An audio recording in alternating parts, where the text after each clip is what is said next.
কক্সবাজার বাংলাদেশের দক্ষিণ পূর্ব অঞ্চলে অবস্থিত একটি শহর, যা তার প্রাকৃতিক সৌন্দর্যের জন্য বিখ্যাত। এখানে রয়েছে বিশ্বের দীর্ঘতম সমুদ্র সৈকত, যার সৌন্দর্য দেখতে প্রতি বছরই দেশি বিদেশি লক্ষ লক্ষ পর্যটক এসে ভিড় জমায়। আজকের এই ভিডিওর মাধ্যমে দেখানোর চেষ্টা করব কতটা কম খরচে কক্সবাজার কিভাবে ঘুরে আসা যায়। তাহলে দেরি না করে ভিডিওটি শুরু করা যাক।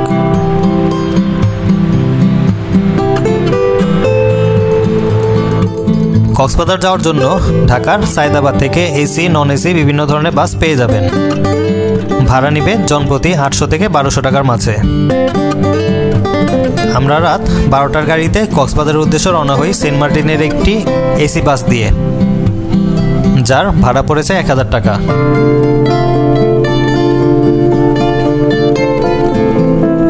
রাস্তায় প্রচুর পরিমাণ বৃষ্টি থাকায় আমাদের কক্সবাজার পৌঁছাতে প্রায় দুপুর 12টা বেজে যায়।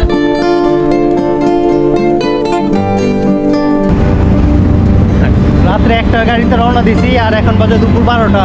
আমরা এই সময় এসে কক্সবাজার পৌঁছাইলাম, তাও 3 কিলোমিটার দূরে নামায় দিছে আমাদের।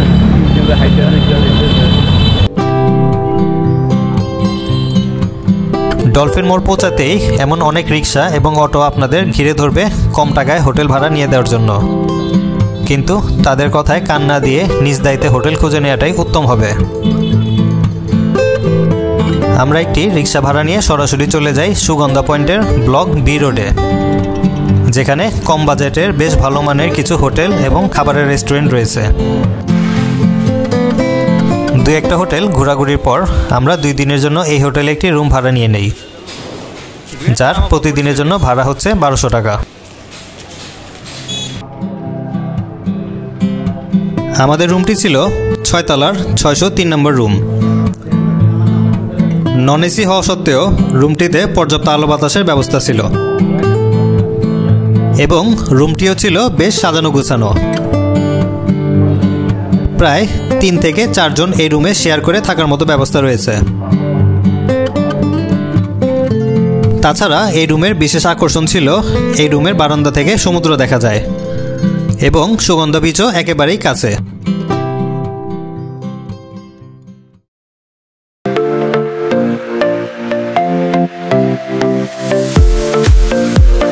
আমরা একটু ফ্রেশ হয়ে বেরিয়ে পড়ি সি বিচের উদ্দেশ্যে।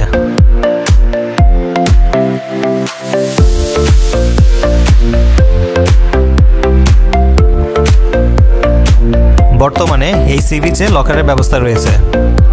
আপনাদের প্রয়োজনীয় জিনিসগুলো এই লকারে রেখে সমুদ্রে নামতে পারবেন, যার জন্য ভাড়া দিতে হবে ঘন্টা প্রতি 40 টাকা।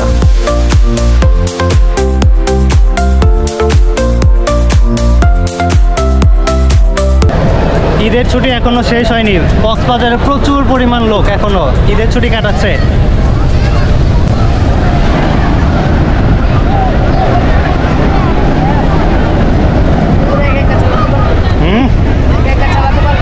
আমি ঘোড়া চালাতে পারি না, না আমার ভয় লাগে।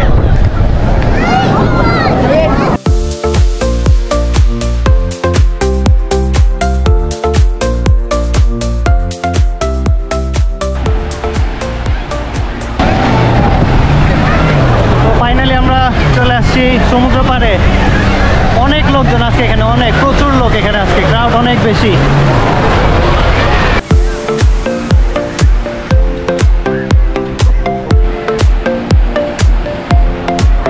তাছাড়া সি বিচে আপনারা পেয়ে যাবেন হর্স রাইডিং, বিচ বাইক এবং ওয়াটার বাইক সহ নানান অ্যাক্টিভিটিস।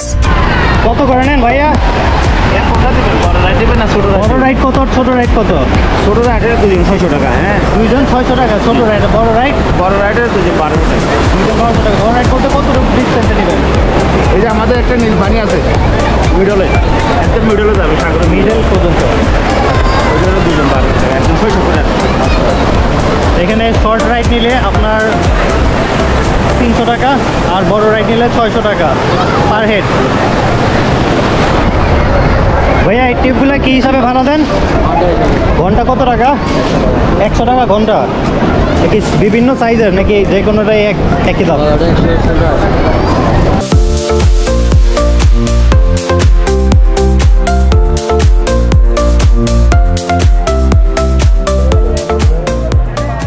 ঈদের কিছুদিন পরে যাওয়ার পরও সি বিচগুলোতে ছিল উপচে পড়া ভিড়।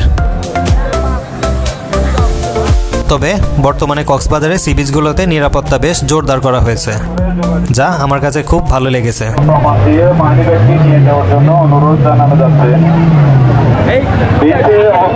সম্মানিত পর্যটকদের দৃষ্টি আকর্ষণ করা বলা যাচ্ছে, সাইমুল ইসলাম রায়হান নামের একটি 7 বছরের বাচ্চা পাওয়া গিয়েছে।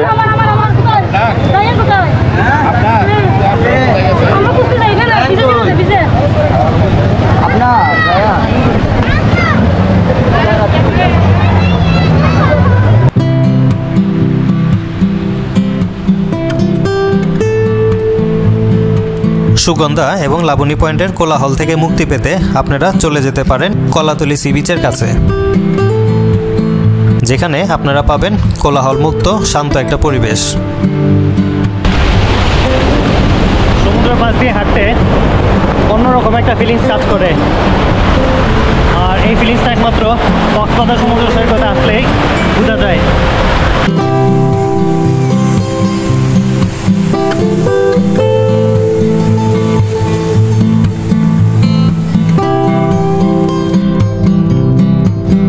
আমাদের হোটেলের নিচেই ছিল এই খাবারের রেস্টুরেন্টগুলো, যেখানে কম দামে বেশ ভালো মানের খাবার পাওয়া যায়।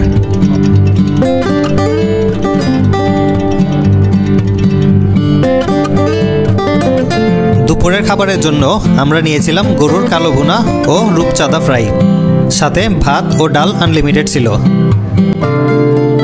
দুপুরের খাবার শেষ করে আমরা চলে যাই মহেশখালীর উদ্দেশ্যে। মহেশখালী যেতে প্রথমেই যেতে হবে 6 নং জেটি ঘাট। জেটি ঘাট 6 নম্বর কত? 50 টাকা। তো গাইস, আমরা খাওয়া দাওয়া শেষ করে এখন রওনা হয়েছি মহেশখালীর উদ্দেশ্যে।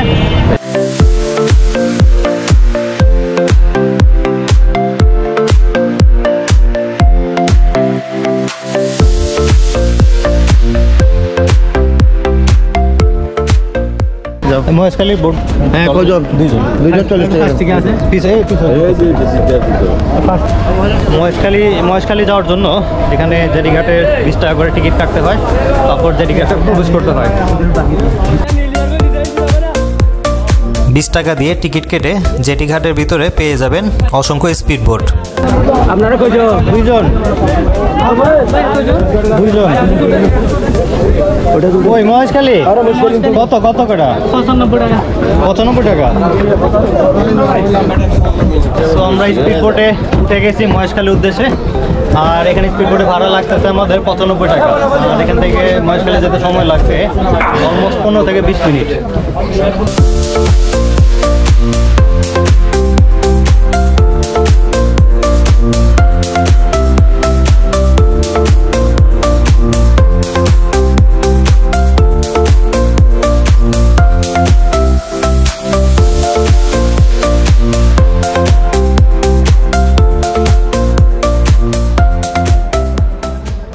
মহেশখালী পৌঁছাতেই জেটিঘাটে পেয়ে যাবেন মহেশখালীর বিখ্যাত মিষ্টি পান। আগুন পানষ্টি পান, এই পানটা ছোট বড় সবাই কিনতে পারে। আগুন দিয়ে খাওয়া যায়, আগুন ছাড়া খাওয়া যায়। যারা পান একেবারে খেতে পারে না, তখন 10 টাকা একটু জন্য খাবে না।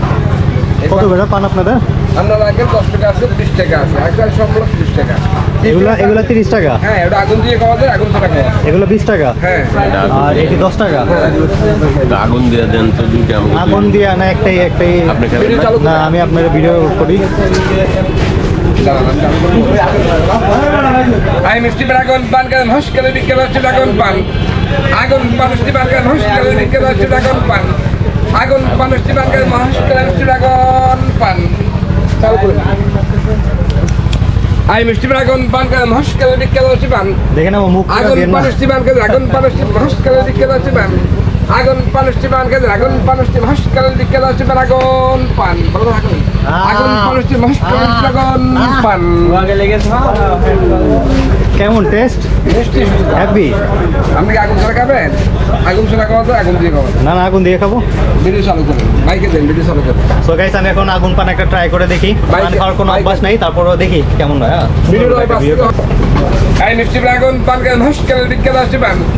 আগুন 5টি পান খাবেন আগুন 5টি মহেশখালী হ্যাঁ নারকেল আছে নারকেল খেজুর আপেল সব কিছু দেওয়া এই মিষ্টি পান আগুন পান খাবেন মহেশখালী দিকে যাচ্ছে পান আগুন 5টি পান খাবেন মহেশখালী দিকে যাওয়া মিষ্টি পান আগুন 5টি পান খাবেন মহেশখালী মিষ্টি আগুন পান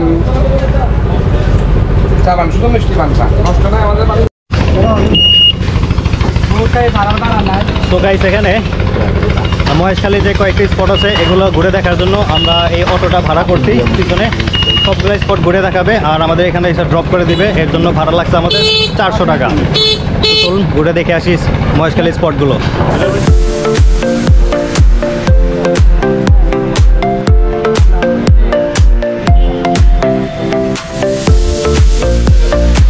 মহেশখালীতে দেখার মতো তেমন কিছুই নেই, তারপরও আমরা একটি অটো ভাড়া নিয়ে নেই মহেশখালীর বিভিন্ন জায়গা ঘুরে দেখার জন্য।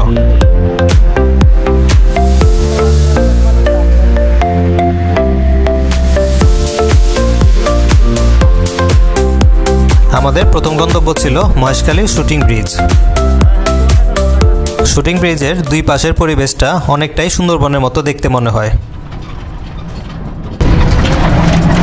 আচ্ছা, এই জায়গাটার নাম শুটিং ব্রিজ দেওয়ার কারণটা কি? শুটিং ব্রিজ বলতে আপনার এখানে মনে করেন অনেক নায়িকারা আসছিল, মানে এখানে নাটক হচ্ছিল, মানে এখন হয় না, এখন বলতে হয় কম আর কম, আগের তুলনায় কম, কারণ এখন বিভিন্ন জায়গায় স্পট হয়ে গেছে মানে এখন শুটিং করার জন্য, ঠিক না? এই কারণে এখানে এখন হয় না, আগে মানে এখন হয় না তো বলতে এখানে পর্যটক একটু বেশি হয়, মানে ভিড় থাকে মানুষ, এই কারণে গাড়িগুলো ঢুকতে দেওয়া হয় না। এখন আপনারা মনে করেন একটু পর্যটক কম থাকে, এখানে আপনার অ্যাভেলেবেল থাকে, ওইখান থেকে হেঁটে হেঁটে যেতে হয়। আচ্ছা, গ্লুকোল পাতা, আগের পাতা, একটু দাঁড়ান না, আগের ঘর বানাই তো।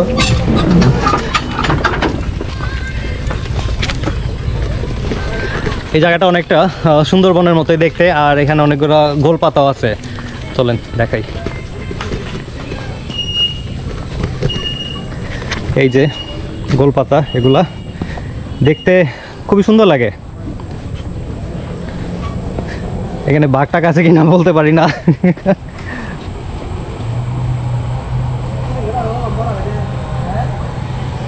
বিশাল বড় গোলপাতা গাছগুলো যে এত বড় হয় আমি ফার্স্ট দেখতেছি আজকে। অনেক বড়, বিশাল বড় বড় গাছ।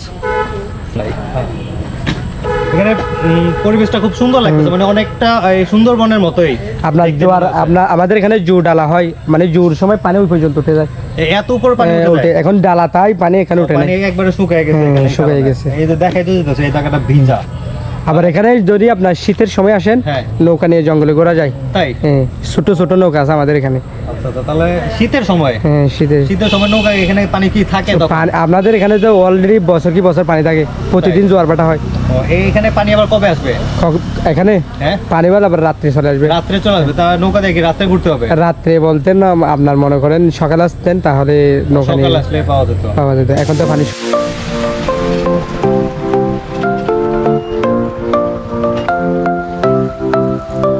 শুটিং ব্রিজে যাওয়ার পর আপনারা যেটা দেখতে পাবেন সেটা হচ্ছে বাঁকখালী নদীর এক অপূর্ব দৃশ্য। তবে বর্ষাকালে আসলে এর প্রকৃত সৌন্দর্যটা দেখা যায়, কারণ তখন ব্রিজের নিচ পর্যন্ত পানি চলে আসে। সো গাইস, এটাই মহেশখালী শুটিং ব্রিজ, আর এখানে দেখার মতো তেমন কিছু নেই। এই জাস্ট এই জেটি ঘাটটা আছে, আর এই পিছনে আমার হলো বাঁকখালী নদী। এখানে আর দেখার মতো তেমন কিছুই নাই। তো আমরা চলে যাই আমাদের নেক্সট যে স্পট আছে সেটা দেখার জন্য। আল্লাহ হাফেজ। শুটিং ব্রিজের পাশেই রয়েছে আদিনাথ মন্দির, যা কিনা পায়ে হেঁটেই যাওয়া যায়। আদিনাথ মন্দিরে দেখার মতো তেমন কিছুই নাই বলে আমরা সেখানে বেশি সময় নষ্ট না করে চলে যাই মহেশখালীর শুটকি পল্লীতে।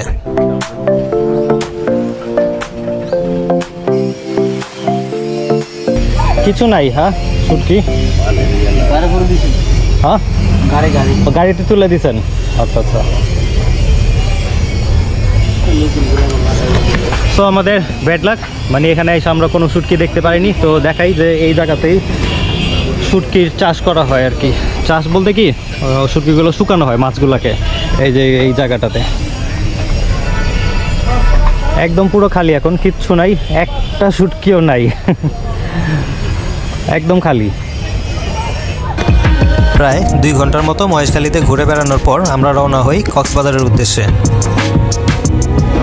কক্সবাজারের আমাদের দ্বিতীয় দিনের প্রোগ্রাম ছিল মেরিন ড্রাইভ রোড ঘুরে দেখা এবং তার আশেপাশে সৌন্দর্য উপভোগ করা। হেই গাইস, আমরা এখন বের হব কক্সবাজারের যে সবচেয়ে সুন্দর রাস্তা মেরিন ড্রাইভ ঘুরে দেখার জন্য।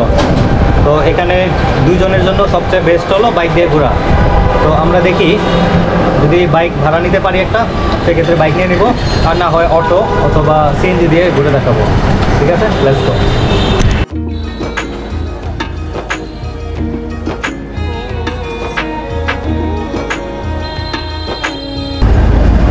আমরা এখন মেরিন ড্রাইভের উদ্দেশ্যে রওনা হচ্ছি, আর আমরা এখান থেকে ডাইরেক্ট যাব শাপলাপুর যে সি বিচ আছে সেটা দেখবো। আর এটার জন্য আমরা এই সিএনজিটা ভাড়া নিয়ে নিয়েছি রিজার্ভ, আর আমাদের যাওয়া আসা এর জন্য ভাড়া নিয়েছে আমাদের থেকে 1400 টাকা। আপনার এটা কম বেশ হতে পারে, আপনারা দাম দর করে নিতে পারেন। আমরা এখান থেকে ডাইরেক্ট শাপলাপুর সি বিচ যাবো, আর আসার সময় বাকি স্পটগুলো দেখে দেখে আসবো।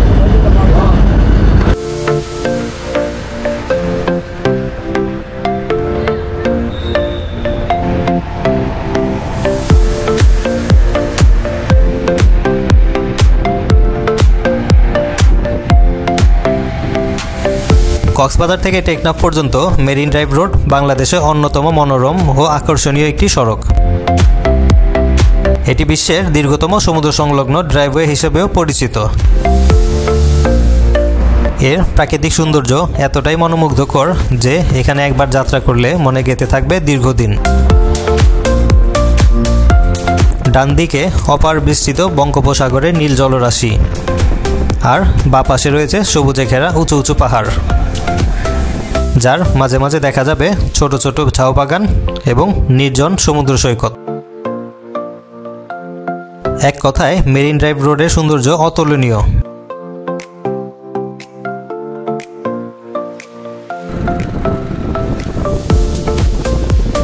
প্রায় 1 ঘন্টা সিএনজিতে জার্নি করে আমরা চলে এসেছি শামলাপুর সি বিচে। কলাতলির ডলফিন মোড় থেকে শামলাপুর সি বিচের দূরত্ব 45 কিলোমিটার। শামলাপুর সি বিচে ঢোকার সময় দেখতে পাবেন ছোট ছোট অনেকগুলো ঘর, যেখানে খুব ভোরবেলা মাছের আড়ত বসানো হয়।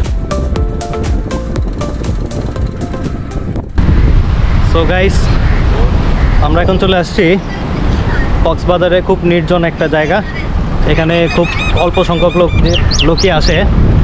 এই জায়গাটার নাম হচ্ছে শাপলা সি বিচ।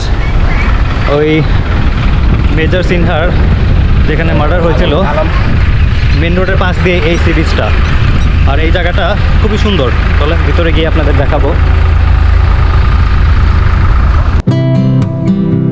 টেকনাফের কাছে বাহারছড়া ইউনিয়নের পাশেই রয়েছে অতুলনীয় সুন্দর এই সমুদ্র সৈকত শামলাপুর। স্থানীয় জনগণ এই সমুদ্র সৈকতকে বাহারছড়া সমুদ্র সৈকত নামেও ডেকে থাকে। সবুজ ঝাউবন, মাছ ধরার নৌকা এবং জেলেদের ব্যস্ততা ছাড়া এখানে তেমন কোনো মানুষজনের দেখা মেলে না। আর এই নির্জনতাই ভ্রমণপ্রিয় মানুষদের শামলাপুর সমুদ্র সৈকতের প্রতি আগ্রহী করে তুলেছে। কক্সবাজারের সবচেয়ে সুন্দর জায়গার মধ্যে এটা একটা শাপলাপুর সি বিচ। তো আপনারা চেষ্টা করবেন এখানে আসার, যদিও অনেক দূর হয়ে যায় জায়গাটা, তারপরেও আসবেন একবার, আইসা ঘুরে দেখে যাবেন। খুব সুন্দর, এক পাশে সমুদ্র, একেবারে নিরিবিলি, লোকজন একেবারে নাই বললেই চলে। এখানে জাস্ট ওই মাছ ধরার যে নৌকাগুলা আর জেলেগুলা, পর্যটক একেবারেই কম।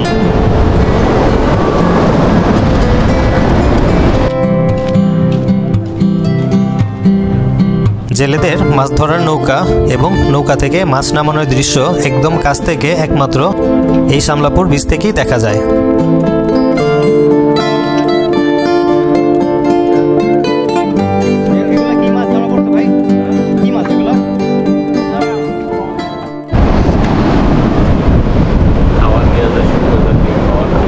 নৌকাতে উঠলাম যে মানে ভিতরে বেশি একটা স্পেস নাই, ছোট, একবারে ছোট। বাইরে থেকে যত বড় মনে হয় নৌকাগুলো দেখতে, ভিতরে খুব বেশি একটা জায়গা নাই। দেখেন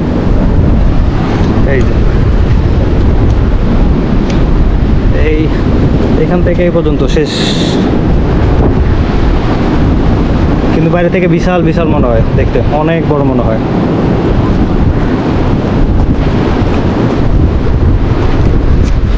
তবে কালারফুল তো নৌকাগুলো দেখতে খুব সুন্দর লাগে।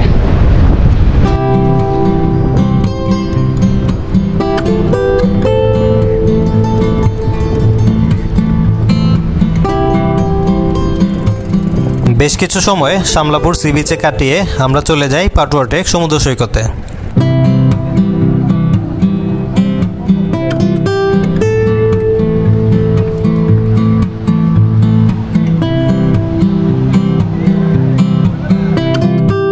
কলাতলির ডলফিন মোড় থেকে পাটুয়া টেকের দূরত্ব প্রায় 30 কিলোমিটার। ছোট বড় বিভিন্ন সাইজের প্রবালগুলোই এই বিচের প্রধান আকর্ষণ। সুগন্ধা ও লাবণী পয়েন্টের মতো এই বিচের পানি ঘোলাটে নয়, বরং স্বচ্ছ পরিষ্কার এবং নীলচে একটা ভাব রয়েছে। জোয়ার এবং ভাটার সময়ে পাটুয়া টেকের দুটি ভিন্ন রূপ দেখা যায়। ভাটার সময় পুরো পাটুয়া টেক সি বিচে প্রবাল পাথর দিয়ে সয়লাব থাকে, যা জোয়ারের সাথে সাথে সাগরে বিলীন হয়ে যায়। পাটুয়া টেক সি বিচের পাশে পেয়ে যাবেন ভালো মানের বেশ কয়েকটি খাবারের রেস্টুরেন্ট, যেখান থেকে আপনারা দুপুর এবং রাতের খাবার সেরে নিতে পারেন।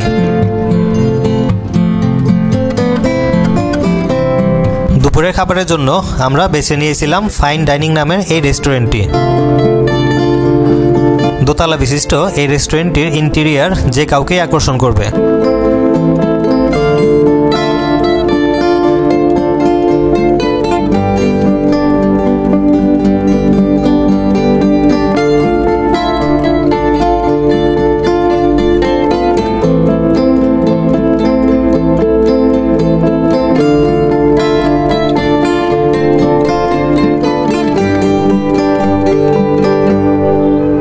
দুপুর বা রাতের খাবারের পাশাপাশি সমুদ্রের সৌন্দর্য উপভোগ করতে চাইলে আপনারা অবশ্যই এই রেস্টুরেন্টটিতে আসতে পারেন।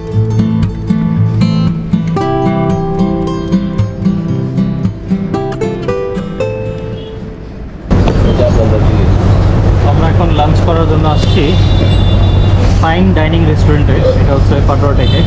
আর আমরা অর্ডার করেছি হচ্ছে কোরাল গুনা, সাদা ভাত আর ঘন ডাল। দেখা যাক খাওয়ার টেস্ট এখানে কেমন।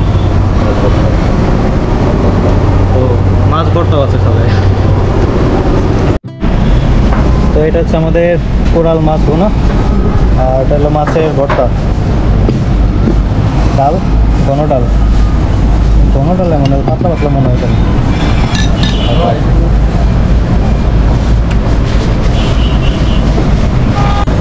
রেস্টুরেন্টের পরিবেশটা যেমন সুন্দর, খাবার দাবার কোয়ালিটিও তেমন ভালো।